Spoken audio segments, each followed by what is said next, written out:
अहमदपूर येथील श्री संत ज्ञानेश्वर निवासी मतिमंद विद्यालयात विद्यार्थ्यांना मारहाण. सोशल मीडियावर व्हिडिओ व्हायरल.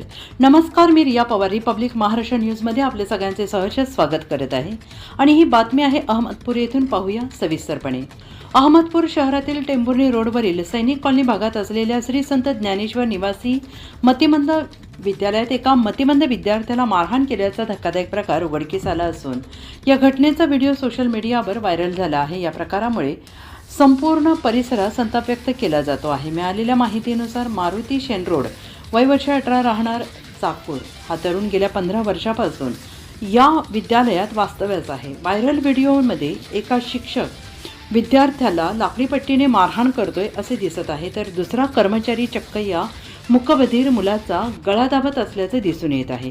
या मारहाणीमुळे भयभीत असलेला तो मतिमंद मुलगा स्वतःचे डोके स्वतःच हाताने आपटून घेत असल्याचं पाहणाऱ्यांच्या अंगावर शहारे येत आहेत. या प्रकरणात मारहाण करणारा शिक्षक चक्रधर शिंदे आणि मुलाचा गळा दाबणारा सेवक राम जाधव असल्याची प्राथमिक माहिती समोर आली आहे.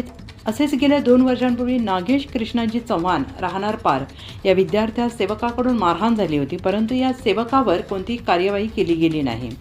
असेच मतिमंद विद्यार्थ्याला कायम मारहाण चालूच राहणार का, की थांबणार की नाही थांबणार, हे प्रश्न नागरिकांसमोर उपस्थित होत आहेत.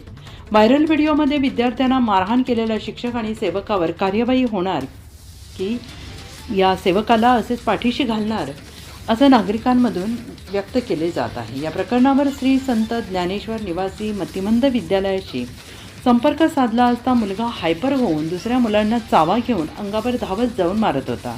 त्यामुळे त्याला आवरण्यासाठी हे केले गेले असे सांगण्यात आलेलं आहे आणि या घटनेची गंभीर दखल अहमदपूर पोलिसांनी घेतली आहे. अहमदपूर पोलीस स्टेशनचे पोलीस निरीक्षक विनोद मेहत्रेवार यांनी सांगितलं आहे की व्हायरल व्हिडिओबाबत समाज कल्याण अधिकारी लातूर यांच्याकडे पोलीस प्रशासनाच्या वतीनं पत्रव्यवहार करण्यात आला आहे.